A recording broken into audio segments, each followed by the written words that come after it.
In this guide, I'm going to show you how to factory reset your Nintendo Switch 2 and erase everything from the console. This is Miguel from JustBoz, and before we get into this guide, make sure to like the video and subscribe to the channel with all notifications on for more content like this. It really does help out the channel and we'd greatly appreciate it. If you have any questions, just ask them down in the comment section below. I'm going to be doing my best to reply to every single comment down there. Before starting, back up anything that you want to keep. A factory reset deletes your games, save data, screenshots, videos, users, and other data stored in system memory. But from the home menu, go to your system settings, down to the system tab right here, and down to where it says data clear options at the very bottom, and select the option that says restore factory settings.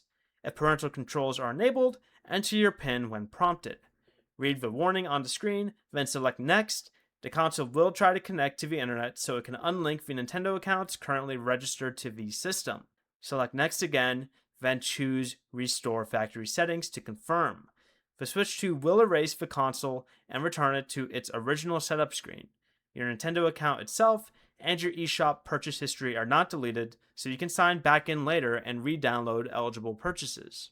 Before you leave, remember to like the video and subscribe to the channel with all notifications on for more content like this. It really does help out the channel and we'd greatly appreciate it. And if you did have any questions, just ask them down in the comment section below. I'm going to be doing my best to reply to every single comment down there. Peace.